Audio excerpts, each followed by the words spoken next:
Good afternoon, ladies and gentlemen.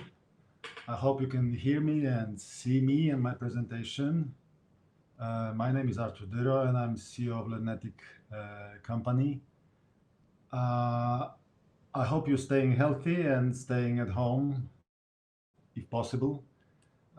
We have this virtual meeting during Frankfurt Book Fair. I hope it will be interesting and informative for you. And I think that it is not a surprise for you that my presentation will also be connected with the recent situation, pandemic, coronavirus, school lockdown, and all the issues which were suddenly, um, let's say, appear on the market and in our society, and we have to face it.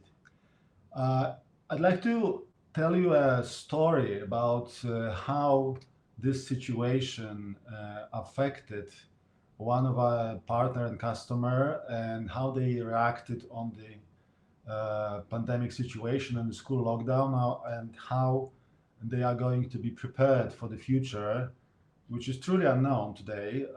But I think there are ways to make a wise and careful scenarios which may prepare ourselves for any type of situation that may appear on the educational market. So obviously my presentation is mostly about education, about the publishers who support and provide materials to schools, teachers, and students. So I hope it will be interesting for you. So let me introduce briefly ourselves. Who are we? Who is Learnetic? It is kind of a unique combination of digital company, IT company, with the skills of the publishing house. So we play both roles. In terms of our product portfolio, we are offering content authoring tools to create digital interactive educational content. We also offer e-learning platforms which are used to deliver content to users, namely teachers, students, schools, but also allowed to consume it and to use it for the educational process. Now, as we are publishers as well, we develop, create also content, digital only, and offer it on the international market, also in Poland on our domestic market. And we also offer to our partners development services, both content and software. So if you look at our profile of our customer, our major customers are textbook and educational publishers. These are our main customers and our main focus. Obviously, there are many other companies who deal with education, who provide educational resources. Uh, these are different types of digital disruptors, educational companies, or content developers. Simply, we also work directly with some ministries of education around the world. If you look at our list of our customer portfolio, you can see the biggest name in the publishing industry, publishing groups, leading publishers on specific markets.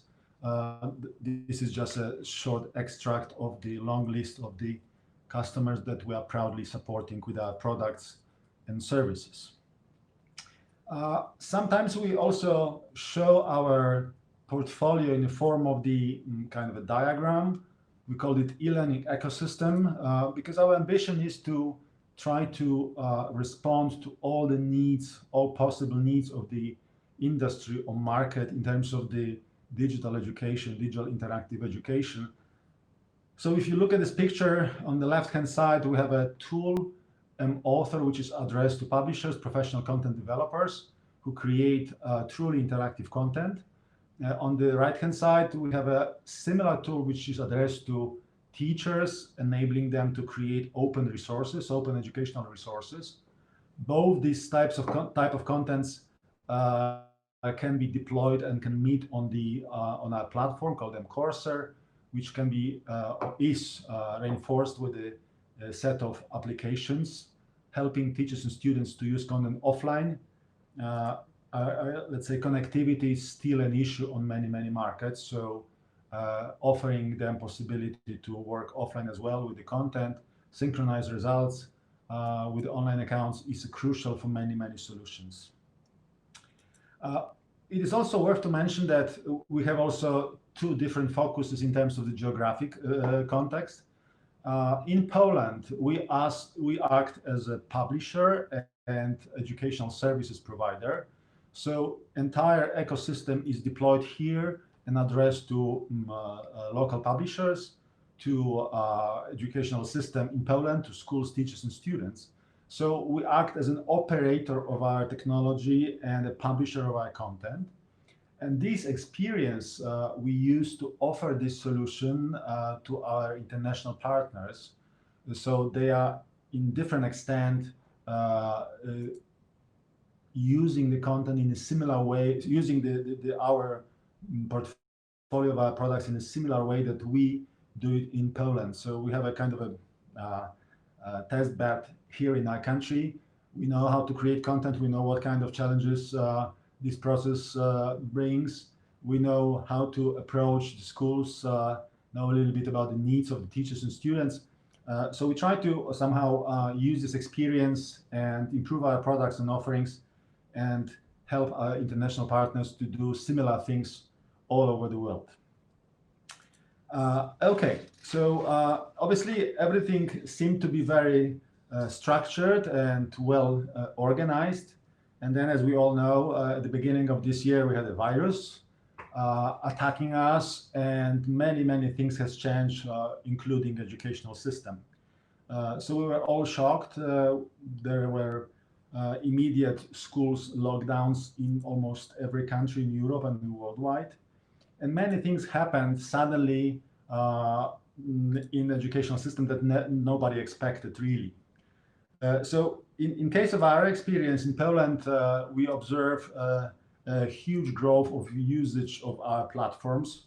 So number of schools which were using our system tripled practically in 1 or 2 months, and they were continuing using it till the end of the school year. Then, as our platform is used by many publishers in Poland, we as Learnetic, but also our partners who are distributing the content through our platform, we are all open our content for free, as probably everywhere else. So over 170 textbooks were opened free to all the schools which suffered from the lockdown situation. They were as surprised as many of us here. So it was a quick move to help students and teachers to organize their work online. There were some other consequences as well. We have a very high, let's say, interest and traffic on our tool addressed to teachers. Within this period, at the first half of the year, over 1,500 interactive lessons, very interesting and very well prepared, were created by Polish teachers. And as you may expect, this number is by far bigger than any other number in the previous periods. So lockdown and pandemic caused teachers much more interested in developing their own interactive content using available tools. Maybe one more event that happened to us. You probably have the same competition. This is a kangaroo math competition, which is traditionally held using pen and paper. But this year, due to the lockdown, the organizers were not able to do this in the traditional format. So we helped them, and we held this competition on our platform. So 250,000 students took, let's say, take part in this competition this year via our platform. So many things happen. To be honest, it was very hard to monetize all these events because everyone expected that all these additional services, free content and so on, everything will be for free. So we had a lot of experience of users the material. We had a lot of experience with the, let's say, new needs of teachers, schools, and students. But it was some kind of a lesson that should help us to be prepared for the future, actually for the school year that is already started, at least in Europe. And I think we had to draw some conclusions in terms of how to be prepared, how to structure our offer, how to, let's say, anticipate the situation that actually is happening everywhere. In Poland, currently, we had a recently decision that all the upper primary schools will be closed. Probably the situation will be even more dramatic, and soon probably the whole educational system will be again closed in Poland. And I believe that the similar risks are everywhere in Europe and in the world. So there were players and partners of us who just got it right. So they waste no time and they thought things over. And I'd like to tell you now some details of what we have done together with Pearson Central Europe and how they managed to plan the activities and offering, how they were prepared for the new school year, having the lesson of the school lockdown from the first half of this year. So the basic question was how they or how any publisher should be prepared for a situation where we may face the regular school operation or lockdown or a kind of a mixture or hybrid teaching or anything which we may anticipate from the situation we have now. It is really hard to predict, but obviously we have to take into account that situation might be very, very dynamic, and our offering, our educational services and content should somehow support all this unstable and dynamically changing situation. So Pearson made it really, really good and really, really well. And they made a very, very clear plan, and they contacted us to help them to realize that. So first of all, the decision was to migrate to interactive format most of the materials. Obviously, they have it already, but there were many things that could be improved. So we use our technology to help them to do this. They also decided to integrate several of the existing web services into one coherent platform, which will be much more, let's say, easy to use for the customers. They decided to provide an intuitive and easy to use e-learning environment, which will be a helpful tool for the situation when the schools will be closed, but also will be a valuable environment for the situation when the lessons will be regularly held in the schools. They also draw a very, very smart conclusions from the situation of the first half of this year. I think that we will get it back to get it to that a bit later, but there are many surveys which showed us how teachers reacted on the situation, what kind of tools, what kind of processes they initiated. And I think that Pearson made it, let's say, they look at it very carefully and concluded very, very interesting things here. What it was also important that everyone has to act very fast. Lockdown was, let's say, the first lockdown was in the first half of the year. Then there was end of school year. Then we have a summer holiday. So it was essentially 2, 3, 4 months to be prepared for the new school year and trying to face a new situation. So they had to be ready for the new school year, and obviously ready with the offering that can serve the customers, the users, in a very dynamic, dynamically changing educational environment.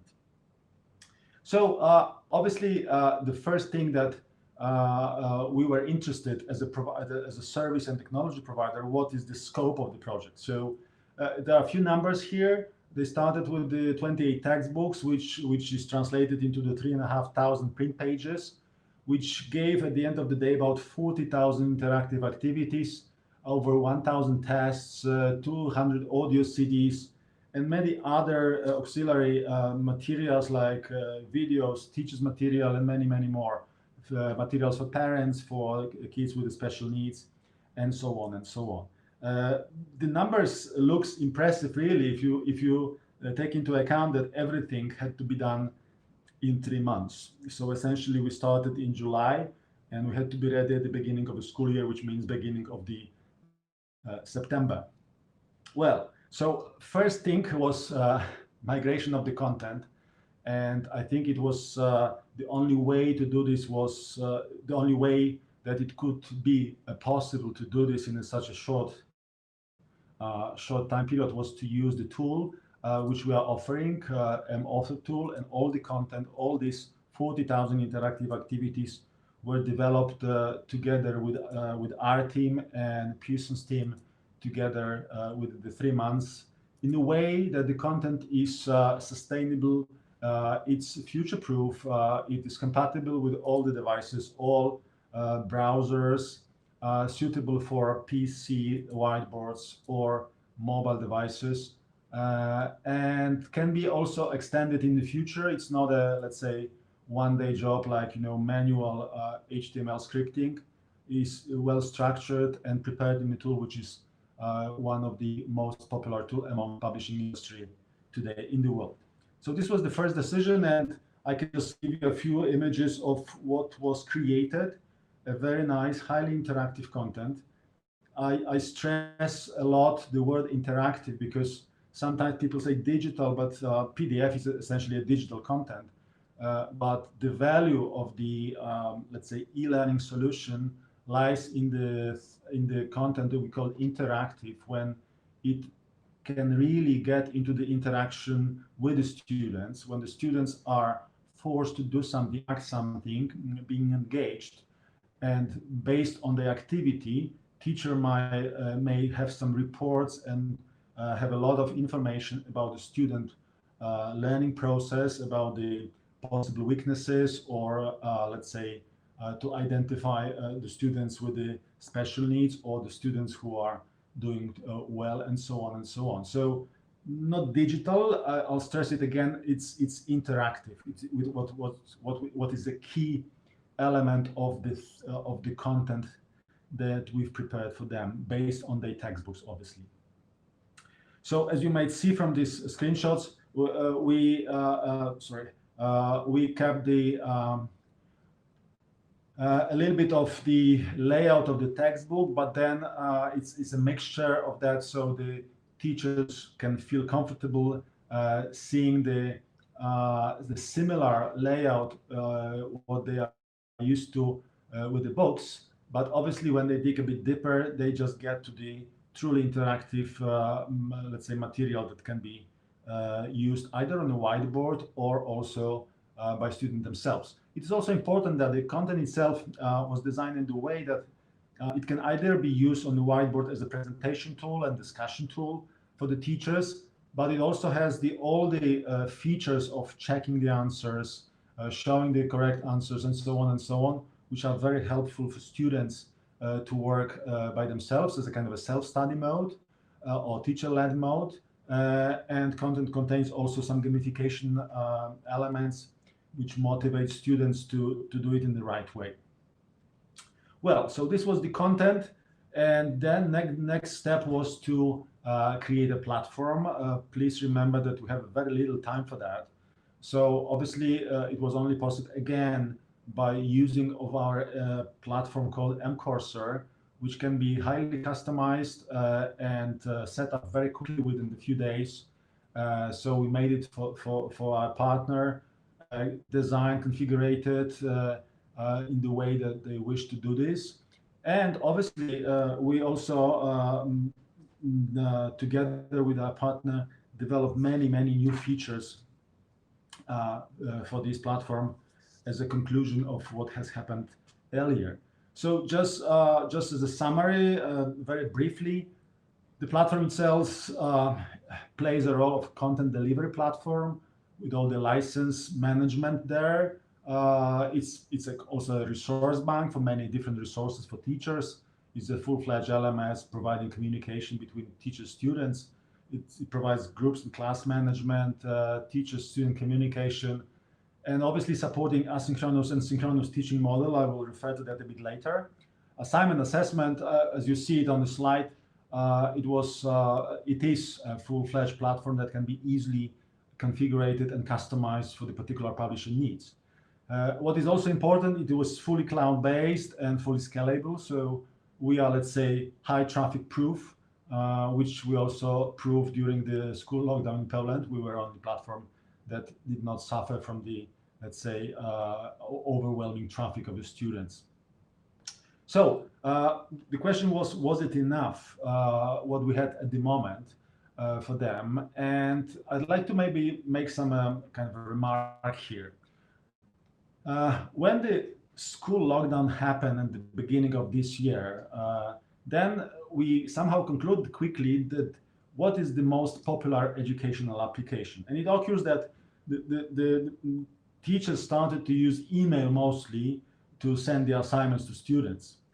The second type of application were all kind of the video conferencing systems, which were treated as a substitute of the classroom meetings.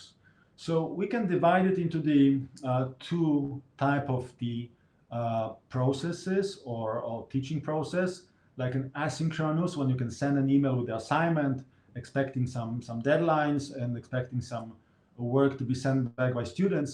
But also we have all these video conferencing tools which were used to simply replicate the situation which is happening usually in the classroom.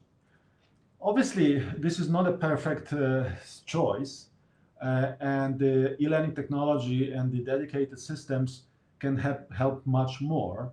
But to be honest, I think that so far in the, let's say, typical school e-learning platform, synchronous teaching or video conferencing mode were not that crucial. So it was something that had to be added quickly or extended quickly, which we done together with our partner to just make it the best possible solution for the school lockdown and this kind of a distance learning. So this was our focus in terms of the new features and new developments that we done together. So what we call this function in our platform, we call it the virtual classroom. And I think this is quite a significantly better solution than any video conferencing system that are currently used by schools. First of all, this option of video conferencing meeting is integrated with the interactive content. So teachers and students can use interactive content with this, with the context of this video session. It offers a virtual whiteboard which can be shared between teachers and students. Obviously, chat, which is a typical thing, but there are also elements which are quite unique for this solution, like an assignment. So there is a feature created in the virtual classroom which allows teacher to select a piece of content, interactive content, assign it in real time to a group of students participating in the video conferencing mode. They are solving the selected activities. While they are solving the selected activities, teacher see a real-time report of every single student, what the student is doing, how good or how bad he or she is, and can easily react, contacting students in the real time. This virtual classroom was also extended with kind of a mini essays when teacher can ask questions and get immediately students' works, questionnaire, and obviously the results of the students from that work can be later analyzed by the teacher and used for either flipped classroom mode or simply to plan his or her work much more in a much more, let's say, evidence-based way. So this was the development focus for the last couple of months together with our partner. And obviously, we also extended a little bit the asynchronous model, which was quite well developed there anyway. So except the assignments, typical assignments, when the teacher is able to send the question or assignment to a student or group of students, we also added this separated mode for the assessment when the assessment question can be either sent online with all the restriction of the typically related to the assessment, or the assessment can be generated as a printout or PDF pages to be printed out and handed out to the students in the classroom. And obviously everything here is randomized, so you don't have to have two versions of the test, because you can prepare, let's say, 10 or 20 versions even for each individual students, which will be randomized respectively. So this was all done and extended. To be honest, it's still being developed, so it's a live system, but the major improvements were done simply within these 3 months of our project. Last two things I wanted to mention at the end is that entire platform which we set up for our customer, for our partner, is obviously cloud-based, as I mentioned it before. So it's really a proof for any type of traffic. So we all expect that there will be ups and downs in this usage, especially when the schools will be closed or open. But we based our technology on the scalable architecture, so we're not afraid of any issues regarding to this type of the problems. The last thing, but maybe one of the most crucial one, is that introducing the e-learning and an interactive content and all these platforms give one more huge benefit to any publisher. Obviously, if this system is structured well, all the activities of the student can be analyzed in a database, can be analyzed by the specific algorithms. All this data can be stored, and you can draw a lot of conclusions based on this data, statistical data. You can first of all know exactly all the information regarding the marketing of your content, who is using, how often is it used in a way that you predicted it or maybe differently. But there are also many information regarding the quality of your content. So what is the statistically, what are the statistics of the wrong answers, good answers, per course, per individual activity. So the possibilities are enormous. And obviously, all the education looks into the future and hopes that artificial intelligence, big data analytics will bring a new value to the educational system, which is, in my opinion, a fact already. But obviously, the first step to do this is to simply collect the data and be able to collect the data when you are offering and delivering your content, your solution to your users. So as a side effect of this situation, the publisher gets highly valuable information which will allow them to, first of all, make their products much better and serve the students and teachers in a by far better way than it was done previously. So it is maybe one of the important positive elements of the entire situation here, and I hope that we will soon get back to normal and the schools will work in a way that they worked before, with the slight change that they will start to use the technology not only during the lockdown but also in the regular mode of operation, simply to make it more efficient, more engaging for students, and which should also allow publishers to prepare by far better and more efficient offer to their customers. So it was my last slide. I'm perfectly on time, 1 minute before the end. You can contact me in case of any further questions or issues. And I hope we will all soon be able to work in a regular way and meet each other maybe next year in Frankfurt in person. Thank you very much. Stay healthy and goodbye.